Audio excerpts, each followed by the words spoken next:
Silakan duduk saudara, Tuhan memberkati. Saling menjaga. Tuhan memberkati saudara-saudara dari penyanyi, dari musik, dari celebration. Tuhan memberkati. Haleluya.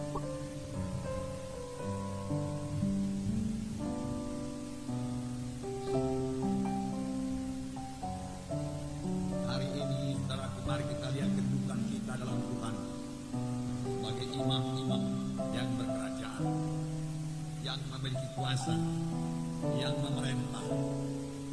Kita menguasai keadaan-keadaan melalui doa kita. Kita memerintahkan roh jahat tunduk dalam nama Yesus melalui doa kita. Anak Tuhan adalah anak Tuhan yang berkuasa. Tiap-tiap anak-anak Tuhan diberikan Tuhan kuasa. Oleh sebab itu biar saudara mengetahuinya dengan pasti bahwa saudara telah memiliki kuasa tersebut yang diberikan Tuhan bagi saudara, dan saudara memakainya dan berdiri sebagai anak Tuhan, maka kuasa dosa akan ditindas, saudaraku. Kuasa si jahat akan dikalahkan, saudara. Oleh sebab itu Paulus berdoa pada sidang di Efesus supaya Tuhan membacakan pada Efesus pasal 1 ayat 17, dan meminta kepada Allah Tuhan kita Yesus Kristus, yaitu Bapa yang mulia itu, supaya Ia memberikan kepadamu roh hikmat dan wahyu untuk mengenal Dia dengan benar, dan supaya Ia menjadikan mata hatimu terang, agar kamu mengerti pengharapan apa yang terkandung dalam panggilannya, betapa kayanya kemuliaan bahagia yang ditentukannya bagi orang-orang kudus, dan betapa hebat kuasanya bagi kita yang percaya, sesuai dengan kekuatan kuasanya, dan seterusnya. Nanti kita sambung. Yang pertama kali doa Paulus kepada sidang Efesus, yaitu supaya mereka beroleh roh hikmat dan roh wahyu daripada Tuhan untuk mengenal Yesus dengan benar. Untuk mengenal Yesus dengan benar. Apakah kita sudah mengenal Yesus dengan sesungguh-sungguhnya? Paulus berdoa supaya Tuhan memberikan roh hikmat, dengan perkataan lain supaya Roh Kudus menolong mereka, memberikan hikmat kepada mereka, supaya mereka mengenal siapakah Yesus dan apakah yang telah diperbuat Yesus bagi mereka, apakah yang telah disediakan Tuhan Yesus bagi mereka. Kita hanya dapat mengenal Yesus dengan pertolongan Roh Kudus. Akal pikiran manusia ini sangat terbatas, panca indera manusia sangat terbatas. Hanya perkara-perkara rohani, apalagi perkara-perkara mengenai Yesus yang adalah Tuhan adanya. Percayakah saudara Yesus itu Tuhan? Inilah kunci, saudara. Tuhan Yesus adalah Tuhan yang hidup. Oleh sebab itu perlu pertolongan Roh Kudus yang memberikan kepada kita wahyu, yang memberikan kepada kita pengertian, hikmat. Siapakah Yesus itu dan apakah yang telah disediakannya bagi kita? Mengapa ini perlu, saudaraku? Sebab seberapa dalam pengertian kita tentang Tuhan Yesus, sebegitulah berkat yang bisa kita terima dari Tuhan Yesus. Saya ulangi, saudaraku. Seberapa dalam pengertian kita tentang Tuhan Yesus, sebegitulah berkat, sebegitulah manfaat yang bisa kita terima dari Tuhan Yesus. Sebab iman kita tidak bisa melebihi pengertian kita. Oleh sebab itu perlu sekali kita mengenal Yesus lebih dalam lagi. Kalau pengenalan kita akan Tuhan Yesus, saudaraku, adalah sampai kepada Yesus Tuhan sebagai juru selamat, saudaraku, Yesus pengampun dosa, maka yang kita terima adalah keampunan dosa. Kita bebas dari dosa.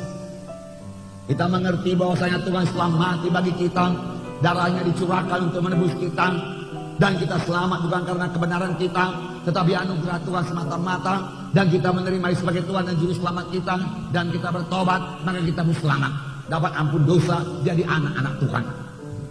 Itulah yang kita terima. Tetapi pengertian kita bisa jalan lebih jauh lagi. Kita bertambah-tambah mengerti Yesus juga adalah penyembuh ilahi. Yesus mau menyembuhkan saya. Dia telah berbilur-bilur untuk menyembuhkan penyakit saya. Tidak ada yang mustahil pada Tuhan Yesus.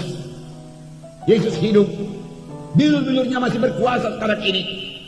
Firman Tuhan juga berkata, oleh bilur-bilurnya kamu sudah sembuh. Lalu saudara mulai beriman, karena saudara mengerti Yesus itu penyembuh adanya. Ku terima bilurmu Tuhan, oleh bilur Yesus aku sembuh Tuhan. Maunya miknya sembuh saudaraku. Amin. Ya, oleh bilur-bilurmu aku sembuh Tuhan. Maka saudara akan menerima kesembuhan ilahi. Amin. Saya berkata kepada saudara, tidak ada penyakit yang terlalu sulit kepada Tuhan. Ya, bilur Yesus sanggup menyembuhkannya. Amin. Bahkan Tuhan semua menyembuhkan pada hari ini. Amin. Saya merasakan kuasa kesembuhan ada di sini, saudaraku. Dan beberapa di antara saudara boleh menerima kesembuhan sementara saya berkhotbah. Nggak usah tunggu sampai jam berdoa. Amin, saudara.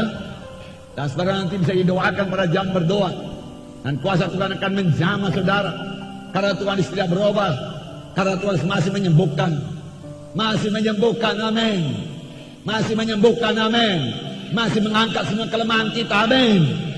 Baik kelemahan sudah diangkat oleh Tuhan Yesus. Sudah diangkat. Baik penyakit sudah diangkat. Oleh sebab itu jangan mau ditipu oleh setan. Mengatakan saudara masih sakit.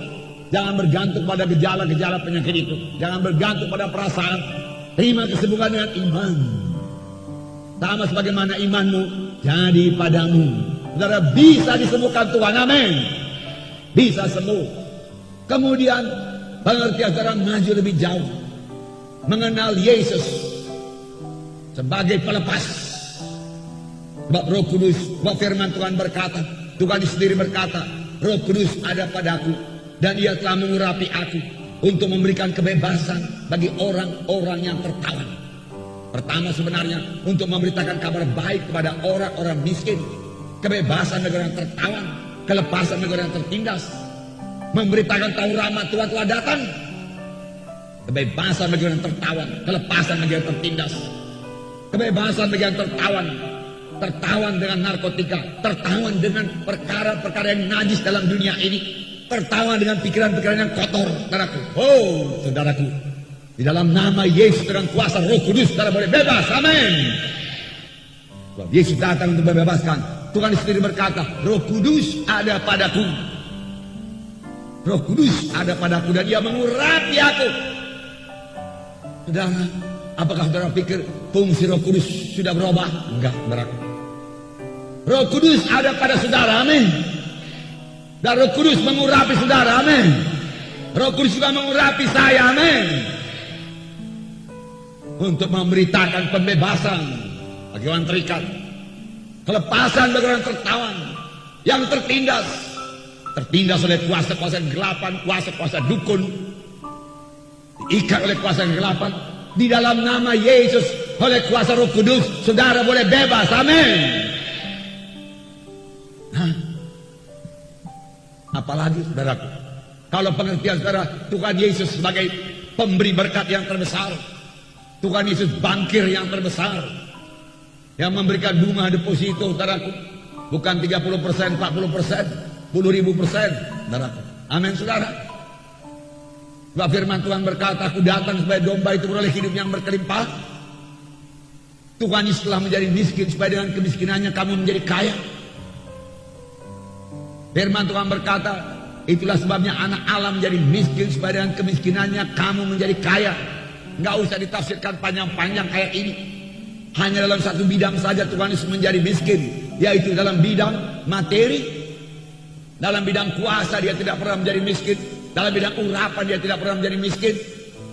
Dia kaya, tetapi dia miskin itu untuk satu berkat bagi saudara, supaya kemiskinannya itu bermanfaat bagi saudara. Sebab dialah ganti kita, dialah substitusi kita. Dia dijadikan dosa supaya kita jadi kebenaran. Firman Tuhan berkata demikian, karena dia substitusi kita. Dia dijadikan miskin supaya dengan kemiskinannya kamu menjadi kaya. Kamu menjadi kaya. Amin saudara. Saya katakan kepada saudara, mula-mula saudara datang kepada Tuhan, okelah miskin. Karena memang kutuk dosa menimpa. Kutuk dosa itu kemiskinan, kekurangan, penyakit yang kronis tidak sembuh-sembuh, itu merupakan kutuk dosa. Tapi firman Tuhan berkata, Yesus telah dijadikan kutuk supaya kamu jadi kebenaran di hadapan Tuhan. Supaya kamu jadi kebenaran. Kutuk dosa telah diangkat daripada saudara. Saudara harus bebas daripada kutuk kemiskinan dan menjadi orang yang keberkatan. Amin. Punyai ini, tumbuhkan dalam iman saudara. Sebab segala sesuatu yang jadi kepada saudara dimulai dari iman saudara. Amin. Dan firman Tuhan berkata, sama sebagaimana imanmu, jadilah padamu. Tanpa iman mustahil. Saudara harus memiliki iman. Firman Tuhan berkata, aku keberkatan, maka aku keberkatan. Aku percaya kepada firman Tuhan. Tuhan setelah menjadi miskin supaya dengan kemiskinannya kamu menjadi kaya. Aku datang supaya domba itu beroleh hidup yang berkelimpahan. Tuhan Yesus bukan hanya mau saudara keberkatan, Tuhan Yesus menerangkan jalannya bagaimana saudara keberkatan. Amin. Tentu saja segala kemalasan harus dibuang. Sebab firman Tuhan juga berkata, hai pemalas, belajarlah kepada semua. Perhatikanlah tingkah lakunya dan jadilah bijaksana. Dia bekerja keras, mempersiapkan makanannya untuk musim dingin. Walaupun tidak ada pengerahnya, tidak ada pemimpinnya, dia kerja keras, belajar, tinggalkan kemalasan, kerja keras. Coba apa yang kita tahu dan kita tuai.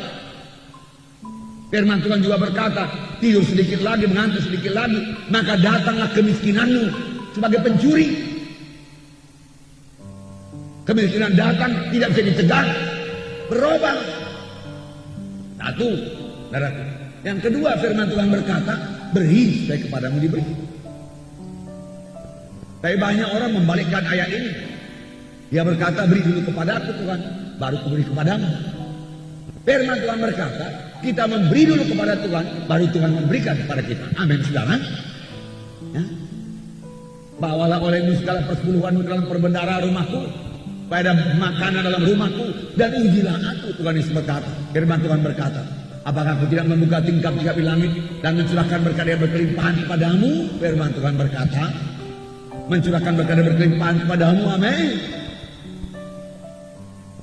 Nah, kalau pengertian saudara, hikmat saudara, pengenalan saudara tentang Tuhan Yesus sampai demikian, maka saudara akan menerima berkat dalam hidup saudara. Nah, saudaraku, sebagai apa lagi Tuhan Yesus, saudaraku? Berapa tahun yang lalu saudara saya membawakan firman Tuhan mengenai siapakah Yesus, siapakah Yesus, siapakah Yesus. Hari ini kita melihat saudaraku, Yesus lagi. Amin. Siapakah Yesus? Saudaraku, Tuhan Yesus adalah penguasa tertinggi di sorga dan di bumi. Saudara melihat banyak kerusuhan terjadi di dunia ini, banyak kejahatan terjadi dalam dunia ini, saudaraku. Setan gentayangan di dunia ini, saudara. Kejahatan merajalela di dunia ini. Tapi satu hal yang pasti, saudaraku, Tuhan Yesus masih di atas takhta dan Tuhan Yesus tetap memegang kendali. Bukan setan yang memegang kendali, Tuhan Yesus yang memegang kendali. Termasuk Tuhan Yesus memegang kendali atas Indonesia ini, saudara. Dia yang berkuasa. Rambut di kepala saya dihitung oleh Tuhan Yesus. Jadi saya nggak menyesal, saudara. Nah, haleluya. Haleluya. Saya tidak minta sekarang ditambahi Tuhan, saudaraku. Tidak begitu banyak gunanya. Tapi bagus Tuhan menambah hikmat. Amin. Haleluya. Demikian juga bagi saudara. Tapi jangan minta saudaraku saudara botak. Haleluya. Haleluya. Nah, Efesus pasal 1 ya. Ayat 20. Kita sambung ayat yang tadi. Yang dikerjakannya dalam Kristus dengan membangkitkan dia dari antara orang mati dan mendudukkan dia di sebelah kanannya di sorga. Jauh lebih tinggi dari segala pemerintah dan penguasa dan kekuasaan dan kerajaan dan tiap-tiap nama yang dapat disebut. Bukan hanya di dunia ini saja, melainkan juga di dunia yang akan datang. Tuhan Yesus saudaraku bangkit daripada kematian, kemudian diangkat ke sorga, duduk di sebelah kanan Allah Bapa, satu kedudukan yang berkuasa, berkuasa atas seluruh bumi, berkuasa atas seluruh sorga. Bahkan sebelum Tuhan naik ke sorga, Tuhan sudah berkata, segala kuasa di sorga dan di bumi ada padaku. Oleh sebab itu pergilah kamu, beritakan Injilku, aku menyertai kamu sampai kepada kesudahan alam. Jadi Tuhan Yesus sekarang mempunyai kedudukan di sebelah kanan Allah Bapa di sorga. Walaupun tidak dapat disangkal bahwa Tuhan Yesus juga berada dalam hati saudara sekaligus. Amin. Yesus dalam hati saudara, amin. Ada Roh Kudus dalam hati saudara, amin. Nah itulah yang memberikan pengertian kepada saudara, membawa kehidupan kepada saudara, membawa perubahan ajaib dalam hidup saudara, amin. Yesus yang di dalam saudara itu, Roh Kudus yang di dalam saudara itu sama saja, saudara. Amin saudara. Karena memiliki Roh Kudus dalam hati saudara, puji Tuhan. Dan di mana ada Roh Kudus juga ada kebebasan. Oleh sebab itu tidaklah selayaknya ada anak Tuhan yang terikat. Mengapa anak Tuhan ada yang terikat? Karena dia memang membiarkan ikatan itu di situ. Oleh dia masih suka sedikit-sedikit. Tetapi sepanjang dia mau bertindak dalam nama Yesus dan berkata dengan tegas, aku tolak engkau semua ikatan-ikatan dalam diriku. Tuhan ini sudah memerdekakan aku. Aku merdeka sekarang, aku bebas sekarang. Sama sebagaimana orang Israel di Mesir bebas daripada perbudakan. Sekarang aku juga bebas daripada perbudakan dosa. Bebas daripada perbudakan penyakit. Bebas daripada perbudakan kemiskinan. Bebas daripada perbudakan kebodohan akan perkara rohani. Tuhan memberikan pemikiran yang baru kepadaku. Dan firman Tuhan tadi berkata supaya menerangi mata rohanimu. Saudara boleh bebas, amin.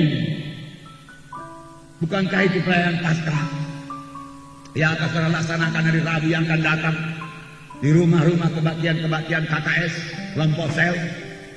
Amin saudara. Ya, nanti saudara terima undangannya kalau saudara belum terima undangan tersebut.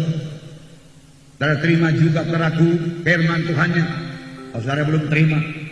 Saudara terima juga saudaraku prakteknya saudaraku. Amin. Prakteknya bagus sekali saudaraku. Saya suka membacanya sambil tertawa, sambil dapat berkat saudaraku. Nah, saudara yang kasih nama Yesus. Itu nanti hari Rabu. Paskah saudaraku adalah pembebasan daripada perbudakan Mesir. Diberikan Tuhan kepada bangsa pilihannya. Sudah lebih daripada 400 tahun bangsa Israel diperhamba, diperbudak di Mesir. Tetapi dengan disembelihnya domba Paskah itu, yang hanya merupakan lambang daripada Tuhan Yesus, yang harus mencurahkan darahnya. Tetapi pada waktu itu dilakukan secara badani, lalu darahnya ditaruh di pintu kiri kanan dan jenang atas. Maka waktu malam, waktu malaikat mau lewat, darahku berjalan, dia melewati rumah, dia tidak bisa masuk dalam rumah itu untuk memberikan maut, tidak bisa. Mengapa? Karena rumah itu dilindungi oleh darah. Demikian sekarang darah Yesus berkuasa melindungi kita. Banyak kuasa kegelapan di luar. Ada hipnotis di luar. Orang yang tidak tahu cincinnya hilang.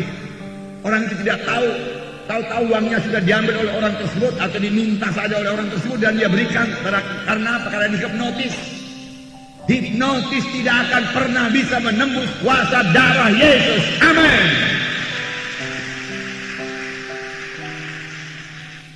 Tidak bisa, saudara, tidak bisa. Karena ada kuasa darah Yesus. Sedangkan lambang saja berkuasa, saudara. Lambang darah Yesus berkuasa.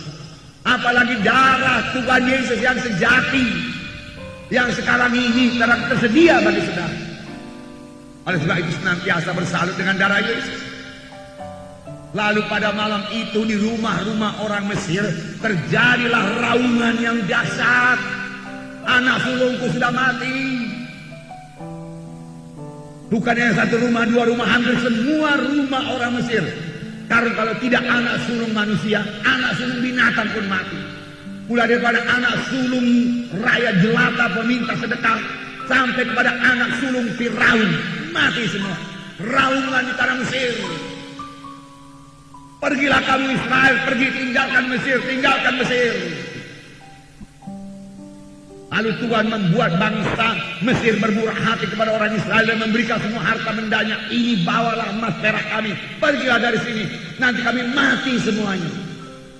Dalam tempo 1 malam, bangsa Israel menjadi kaya. Semua harta Mesir diangkut olehnya. Saya pikir ini rapel daripada gaji mereka selama perbudakan bertahun-tahun. Sekali kutip semua bawa ke tanah perjanjian. Amin. Dibawa ke tanah perjanjian. Lalu mereka bebas daripada perbudakan, bebas daripada kerja paksa, bebas daripada kuasa Mesir. Bahkan pada malam itu mereka harus buru-buru makan daging anak domba itu. Tidak bisa direbus, harus dipanggang, dimakan habis semuanya. Firman Tuhan berkata, barang siapa tidak makan tubuh anak manusia, padanya tidak ada hidupnya kekal. Barang siapa yang tidak minum darahnya, padanya tidak ada hidupnya kekal. Nah, saudara yang kasih dalam nama Yesus, mereka buru-buru, sepatu pada kakinya, ikat pinggang berikat. Lalu malam itu juga mereka berangkat meninggalkan Mesir. Meninggalkan Mesir buat selamanya. Amin. Dan Tuhan tidak suka mereka kembali ke Mesir. Pada waktu di tengah jalan mereka ingat-ingat Mesir kembali. Lalu mengeluh kepada Tuhan. Kami ingat bawang putih, bawang merah di Mesir, semangka Mesir dan lain sebagainya. Tuhan marah kepada mereka. Dan Tuhan bunuh banyak di antara mereka. Harus meninggalkan Mesir. Kalau saudara mau bebas daripada perbudakan Mesir, tinggalkan Mesir, tinggalkan dosa, bertaubat dengan sungguh-sungguh. Tidak bisa ikut dosa, ikut Yesus. Lalu mereka menuju tanah perjanjian. Ada halangan, laut Kulsum tidak menjadi persoalan. Musuh mengejar dari belakang, bangsa Mesir mengejar dari belakang, tidak menjadi persoalan. Kuasa Tuhan menyertai mereka. Musa mengedangkan tongkatnya, tongkat yang sudah berkali-kali dikedangkan pada tanah Mesir. Tongkat itu lambang kuasa.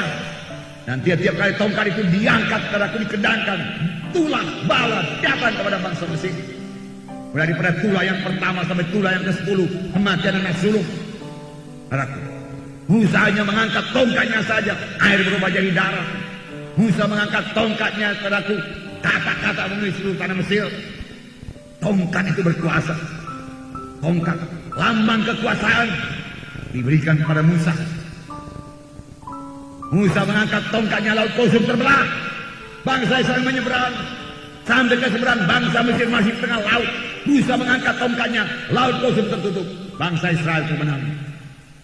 Bebas. Bebas daripada perbudakan. Saudara, ini lambang daripada penebusan oleh Tuhan Yesus. Yang sekaligus membawa kita ke tanah Kanaan, tanah perjanjian, di mana kita bisa membangun dalam satu hidup yang baru. Jadi Kristen bukannya sekedar nama saja, tanda nama di gereja.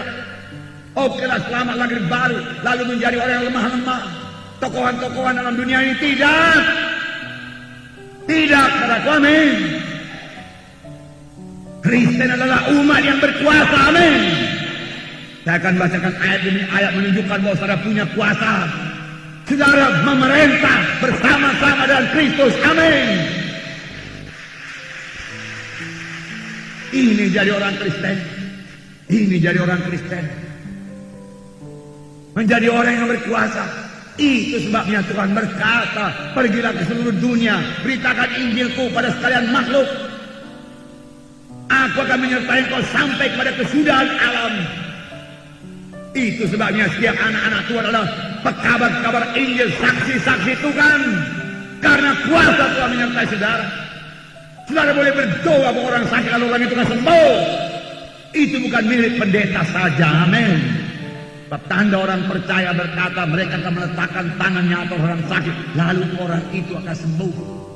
Saudara boleh meletakkan tangan saudara, anak saudara yang sakit, dalam nama Yesus. Meletakkan tangan dalam nama Yesus. Kesembuhan berlaku bagi anakku dalam nama Yesus. Angkat penyakit keluar daripada aku dalam nama Yesus. Kesembuhan berlaku demi nama Yesus. Bebas dalam nama Yesus. Lepas dalam nama Yesus. Bebas. Bebas. Berkuasa, amin saudara. Berkuasa dalam nama Yesus.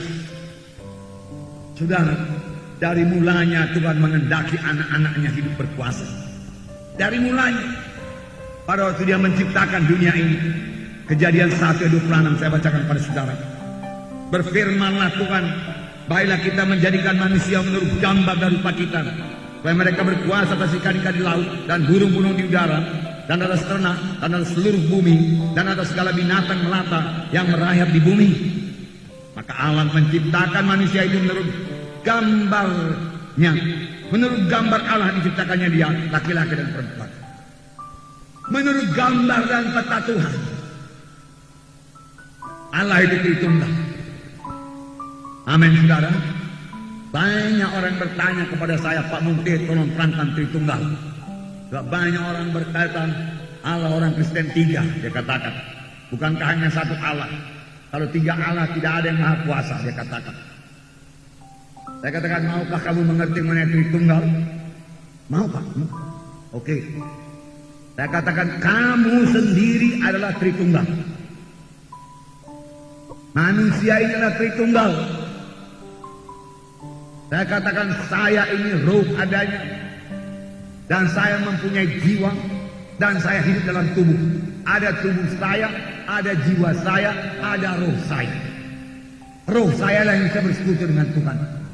Jiwa saya lah yang punya perasaan, emosi, kehendak, pikiran. Itulah jiwa. Dalam jiwa itu pikiran, kehendak, emosi di situ, perasaan di situ. Tetapi saya juga mempunyai tubuh. Tapi saya tidak bilang diri saya 3, saya 1, saya katakan, saya 1. Sebab kita dibentuk atas gambar dan peta Tuhan. Amin, saudara. Marilah kita menjadikan manusia menurut gambar dan teladan kita. Yaitu Tuhan menjadikan kita manusia Tritunggal. Saudara menggambar peta Sumatera. Amin, saudara. Tetapi yang saudara gambar itu tidak mungkin sebesar Sumatera. Saudara buat gunung-gunungnya, sungai-sungainya persis sebagaimana Pulau Sumatera, tapi tidak sebesar Sumatera, tidak sekuat Sumatera. Tidak, hanya kecil saja. Demikianlah manusia itu diciptakan Tuhan menurut gambar Tuhan, menurut peta Tuhan diciptakannya. Maksudnya apa? Supaya mereka berkuasa, dikatakan di sini. Supaya mereka berkuasa atas semua isi bumi ini. Enggak singkat, waktu itu isinya apa? Ini dikatakan atas ikan-ikan di laut, burung-burung di udara, ternak di seluruh bumi, dan segala binatang yang melata. Itulah isi dunia waktu itu. Tuhan mengendaki manusia itu berkuasa. Tetapi sayang sekali manusia itu gagal. Mengapa? Karena Adam tidak patuh kepada Tuhan. Adam melanggar firman Tuhan. Tiap-tiap perjanjian Tuhan yang begitu indah selalu disertai dengan syarat-syarat yang diberikan Tuhan. Jikalau engkau sungguh-sungguh mendengarkan suara Tuhan Allahmu dan berbuat barang yang berkenan kepadanya, maka dari semua penyakit Mesir tidak ada yang kutimpakan kepadamu. Segala berkat ini akan datang kepadamu dan menjadi bagianmu. Keberkatan engkau di kota, keberkatan engkau di ladang, keberkatan buah kandunganmu, dan seterusnya dan seterusnya. Keberkatan bisnismu. Tapi lebih dahulu dikasih tahu Tuhan syarat kepada kita. Jikalau engkau sungguh-sungguh mendengarkan suara Tuhan Allahmu dan berbuat apa yang berkenan kepadamu, maka ini akan jadi kepadamu. Amin. Ada bagian kita, ada bagian Tuhan. Amin, saudara. Ya. Gagal. Adam tidak patuh, Hawa tidak patuh, dia melanggar firman Tuhan. Tidak jadi dia berkuasa, iblis yang berkuasa. Tetapi kemudian bangsa Israel telah dibebaskan daripada tanah Mesir. Lalu Tuhan berjanji lagi kepada mereka. Apakah maksud Tuhan membebaskan mereka? Mengapa Tuhan membebaskan mereka daripada tanah Mesir? Apakah maksud Tuhan? Bahwa mereka diam di Kanaan, keberkatan, tidak lagi diperbudak. Itu sebagian kecil maksud Tuhan. Maksud pokok daripada Tuhan Yesus ini, saya bacakan pada saudara, Keluaran 19 ayat 5. Keluaran 19 ayat 5. Jadi sekarang jika kamu sungguh-sungguh mendengarkan firman-Ku dan berpegang pada perjanjian-Ku, maka kamu akan menjadi harta kesayangan-Ku sendiri di antara segala bangsa, sebab Akulah yang mempunyai seluruh bumi. Kamu akan menjadi bagi kerajaan imam dan bangsa yang kudus. Inilah semuanya firman yang harus kau katakan kepada orang Israel. Sekali lagi Tuhan berfirman di sini, jikalau kamu sungguh-sungguh mendengarkan firman-Ku dan berpegang pada perjanjian-Ku, dua perkara diminta Tuhan, maka kamu akan menjadi harta kesayangan-Ku. Amin. Harta kesayangan Tuhan. Kalau namanya harta kesayangan itu dijaga Tuhan. Saudara punya harta kesayangan. Apakah harta yang saudara sayangi? Boleh jadi emas. Ini enggak emas, saudara, warna kuning, saudara. Ya.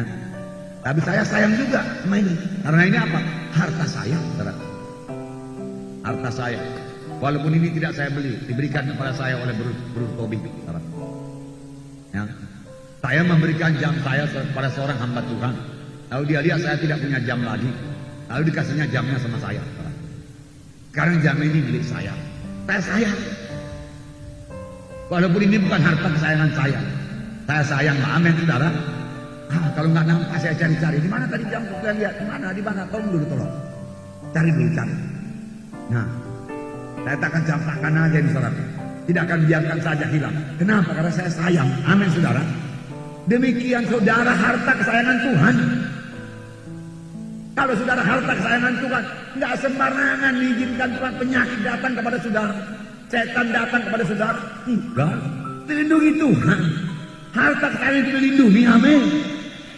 Saudara berangkat kampung-kampung di mana ada kuasa-kuasa kegelapan, nggak sembarangan kuasa kegelapan menjamah saudara. Harta kesayangan saudara, amin, saudara. Tetapi lebih daripada itu Tuhan berkata, kamu akan menjadi kerajaan imam dan bangsa yang kudus. Dua perkara lagi. Kerajaan imam. Imam-imam yang berkerajaan. Imam yang rajani. Itu maksud Tuhan. Sebenarnya ini maksud Tuhan dari mulanya. Sebab imam-imam itu bisa bersekutu dengan Tuhan. Bisa berdoa kepada Tuhan. Bukan bagi dirinya, bagi orang lain. Aku mau orang banyak berdoa kepadaku. Membela maksudku di dunia ini. Kamu adalah kerajaan imam. Silahkan banyak jumlahnya menjadi kerajaan imam yang bisa berdoa sama Tuhan Yesus, yang bisa berdoa, yang bersekutu dengan Tuhan Yesus. Oleh sebab itu setiap anak-anak Tuhan harus bersekutu dengan Tuhan Yesus. Amin. Karena saudara adalah kerajaan imam, bersekutu dengan Tuhan Yesus. Bahkan maunya persekutuan saudara tambah intim dengan Tuhan Yesus. Oleh sebab itu kalau saudara berdoa, jangan asal berdoa sebagai rutin saja, rutinitas saja. Bapa dalam sorga, dalam nama Yesus datang padamu Tuhan, haleluya. Berkati saya pada hari ini Tuhan, berkati saya pada hari ini Tuhan, semuanya berhasil pada hari ini Tuhan, lindungi saya Tuhan, haleluya Tuhan, haleluya. Dan sudah berkeluarga berkata, anak saya lindungi semua pada hari ini Tuhan, selamat sejahtera semua, berhasil studinya, haleluya. Bagus. Tetapi kalau kerap kali kita berdoa demikian itu menjadi rutin saja. Kadang-kadang kita mengucapkan perkataan tanpa bersekutu dengan Tuhan. Yang perlu saudara bersekutu dengan Tuhan. Oh Tuhan Yesus. Waktu itu saudara ambil persekutuan dengan Tuhan Yesus. Bergantung kepada Tuhan Yesus. Kontak dengan Tuhan Yesus. Karena roh saudara sudah hidup, dia bisa bersekutu dengan Tuhan Yesus. Aku cinta padamu. Aku mengasihi engkau Tuhan Yesus. Berikan kepada roh hikmat pada hari ini untuk berjalan sesuai dengan kehendak-Mu.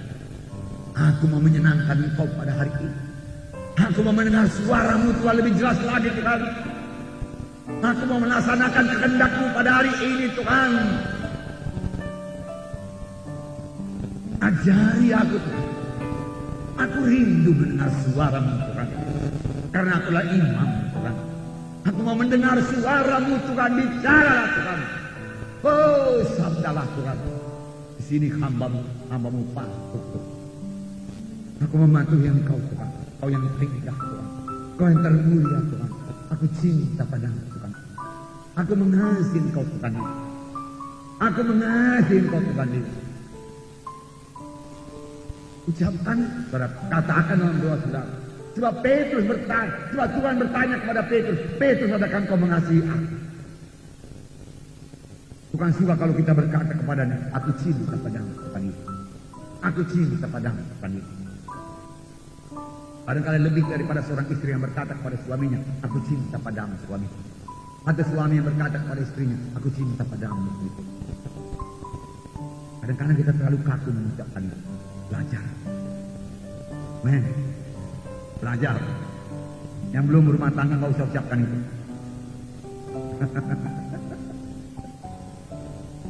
Saudara ucapkan sama Tuhan Yesus saja, amin. Ya, ucapkan sama Tuhan Yesus saja. Ya, kalaupun ada sekedar teman-teman namanya, teman-teman bersaudaralah dalam Tuhan. Jangan cepat kali mengucapkan I love you, I love you.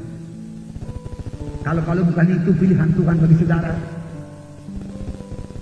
pastikan itu pilihan Tuhan bagi saudara. Kalau enggak, salah tulang rusuk. Salah.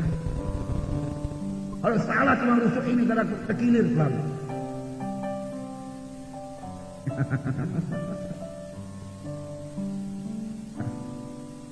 Amin saudara. Amin. Sampai mana tadi?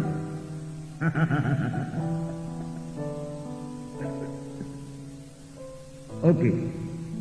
Jadi bersekutu dengan Tuhan, amin. Sebagai imam Tuhan, bersekutu dengan Tuhan. Saudara harus dapat bersekutu dengan Tuhan. Untuk itu buangkan semua beban-beban dosa. Karena itulah menutup persekutuan kita dengan Tuhan. Buang semua. Mana yang disadarkan Roh Kudus ada dosa, buang semua. Aku tidak mau lagi Tuhan. Aku mau hidup kudus. Cucikan aku dengan darah. Aku bertobat Tuhan, aku bertobat. Aku mengaku dosaku. Kutinggalkan semua kebencianmu Tuhan. Apakah itu geram, kemarahan, kebencian, kepahitan hati, tidak mengampuni. Buang semua. Apalagi yang namanya kuasa-kuasa kegelapan, acara-acara gelap, buang semua, amin. Lalu persekutuan saudara langsung kepada Tuhan tiap saat. Wah, saudara di atas mobil saudara bisa bersekutu dengan Tuhan. Berkata-kata dengan Tuhan, sadar akan kehadiran Tuhan. Haleluya saudara. Lalu Tuhan bisa berkata-kata kepada saudara. Karena firman Tuhan berkata, domba-dombaku mendengar suaraku. Siapakah domba-domba Tuhan? Saudaralah domba-domba Tuhan. Ayo saudaraku, ayo buka hati saudara. Dengar suara Tuhan. Dengar suara Tuhan. Itulah dia imam-imam. Imam-imam. Dan bangsa yang kudus. Tuhan hanya mau bangsa yang kudus. Pada waktu bangsa Israel menyembah patung, saudaraku, menyembah lembu emas, Tuhan bunuh. Harun cabut pedangmu, dia katakan, dan bunuhlah mereka itu menyembah lembu emas itu. Kalau mereka itu saudaramu, adikmu atau familimu, tetapi dia menyembah lembu emas itu, bunuh semua. Bunuh. Nah, Tuhan tegas, saudara. Tuhan mau kita hidup suci, amin. Karena kita bangsa yang kudus, umat kepunyaan Allah sendiri. Nah, sayangnya bangsa Israel kali ini pun gagal lagi. Sampai mereka di tanah Kanaan, mereka menyembah Baal Asitoret. Mereka menyembah ilah-ilah orang Kanaan, gagal lagi. Lalu Yesus datang ke dunia ini, saudara. Dan Yesus mati buat kita. Dan dia, saudaraku, menghidupkan roh kita. Bukan hanya itu, saudaraku, dia memberikan Roh Kudus dalam kita, amin. Roh Kudus dalam kita. Itu yang menyanggupkan kita mematuhi firman Tuhan. Bergunalah bagimu aku pergi ke sorga, karena kalau aku tidak pergi, penolong itu tidak datang kepadamu. Tapi kalau aku pergi, aku akan memberikan dia kepadamu. Dan kalau penolong itu datang kepadamu, dia akan memimpin kamu pada segala kebenaran. Itulah dia Roh Kudus. Roh Kudus diberikan kepada saudara untuk memimpin saudara kepada segala kebenaran. Amin. Pada segala kebenaran. Dan itu sudah diberikan. Murid-murid menunggu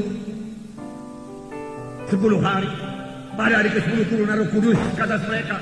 Waktu mereka lagi berdoa, mereka bersatu, mereka bersehati berdoa, menunggu perjanjian Tuhan. Genapkan perjanjian-Mu Tuhan.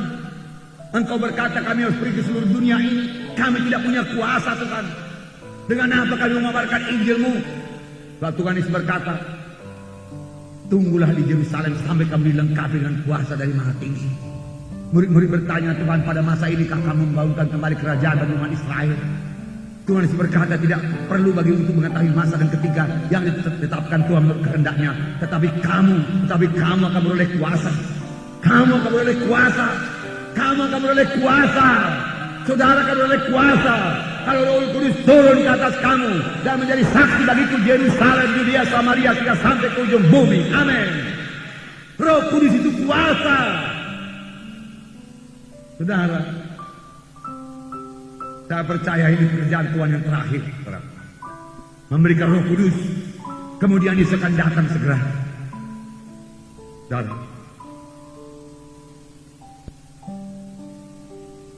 dalam 1 Petrus pasal 2, 1 Petrus pasal 2 ayat 5.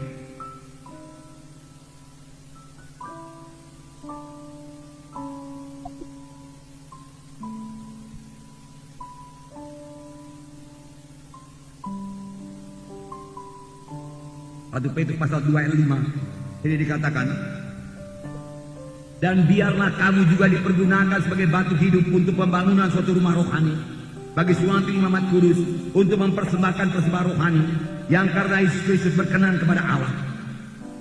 Dan biarlah kamu juga dipergunakan sebagai batu yang hidup untuk pembangunan suatu rumah rohani bagi suatu imamat yang kudus, imam-imam yang kudus, untuk mempersembahkan persembahan rohani